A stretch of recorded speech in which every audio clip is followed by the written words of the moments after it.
Welcome to another edition of Lessons Straight from the Heart. I am your host, Mail Dopsy. We live in a world that tells us being alone is something to fear. That if we're not constantly surrounded by people, we're missing out. But what if I told you that learning to be alone is one of the greatest strengths you can have? Today's story is about the moment I stopped fearing loneliness and started embracing it.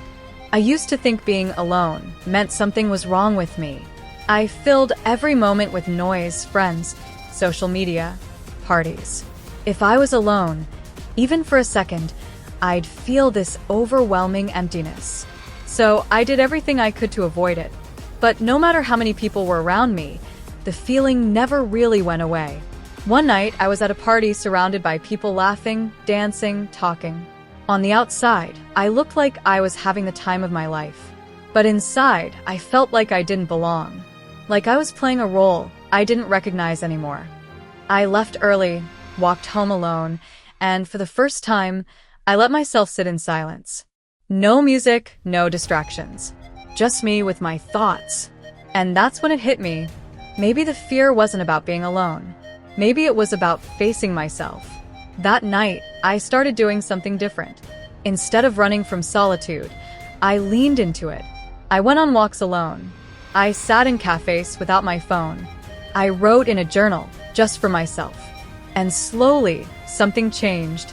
I realized that being alone didn't mean I was lonely. It meant I had space to hear my own voice, to understand myself in ways I never had before. And once I learned to enjoy my own company, I stopped craving validation from others. I stopped settling for friendships that drained me. I stopped fearing quiet moments. Instead, I started embracing them. We often think happiness comes from being surrounded by people. And yes, human connection is important.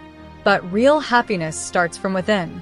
If you don't enjoy your own company, no amount of people will fill that space for you. Learning to be alone isn't about pushing people away. It's about knowing that even when you are by yourself, you are enough. Now, let's hear from one of our viewers, Amaka, who used to fear being alone until she discovered its strength. For years, I stayed in a toxic relationship because I was terrified of being alone. I thought being with someone, anyone, was better than facing life by myself. But one day I asked myself, am I really happy? Or am I just afraid? I made the hardest decision of my life and walked away. At first, the silence was unbearable. But then I started finding things that made me happy on my own. Reading,